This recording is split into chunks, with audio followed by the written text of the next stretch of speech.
تقدر تسهر ساعة ولا زوج، وتقدر ملي تكون ترقد على 11 تاع الليل تولي ترقد على 3 ولا 4 تاع الصباح. بصح اسكو تقدر انت تجي ليا درك تقولي ما نزيدش نرقد خلاص، شغل تفوت يوم ولا يومين ولا حتى 3 ايام بلا رقاد. بصح من بعد راح يجي الوقت اللي لازمك ترقد فيه، وهذه مش بارادتك باينه، شغل الحاجه سيف عليك ولازمك ديرها. ماتيو والكر، بروفيسور في العلوم العصبيه وعلم النفس في جامعه كاليفورنيا، الف كتاب واي وي سليب او لماذا ننام، ويقول في هذا الكتاب بلي انه قله النوم تمنع شغل دماغك من انه يكون ذكريات جديده، وملي انت تكون سهران ما يقدر دماغك يكون والو.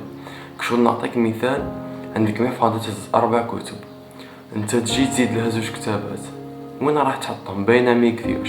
هكاك شغل مبدا تاع مخك عنده في اليوم يهز معلومات، كي يخلص اليوم ما يقدر يهز والو. كي تفوت انت وتسهر وتزيد تحطو معلومات ما راحش يهزهم، شغل راح تبانك بلي حافظهم. مون با تفوت فترة وجيزة هكا 4 سوايع ولا 5 تنساهم كشغل جامي شفتهم في حياتك. كشغل راح يولي عندك شبه مرض الزهايمر، تأثير قلة النوم. أول حاجة زيادة البروتين السام واللي يسموه ميتا إيميلويد، وهذا مرتبط بمرض الزهايمر. فانت كل ما تسهر شغل هذا الميتا إيميلويد يتخزن في دماغك، وكل ما ترقد يخرج من دماغك. اذا انت ما رقدتش يوم ولا يومين ولا 3 ايام كما قلت لكم راح يبقى يتخزن في دماغك وراح تمرض بمرض الزهايمر. تأثير النوم على جسمك: 1. على الصحة، الناس التي تنام من 5 إلى 6 سوايع عندهم نسبة عالية في كمية التستيرول لشخص أكبر منهم ب10 سنين. 2. على الجهاز المناعي، كيفوت يوم رقدت فيه 3 ولا 4 ساعات راح يصرى هبوط في كمية الخلايا المناعية تقدر ب70%. كما تعرفوا خوتي بلي الخلايا المناعية هي التي تقاوم مرض السرطان، وهكا تولي عندنا معادلة بلي قلة النوم يساوي مرض السرطان.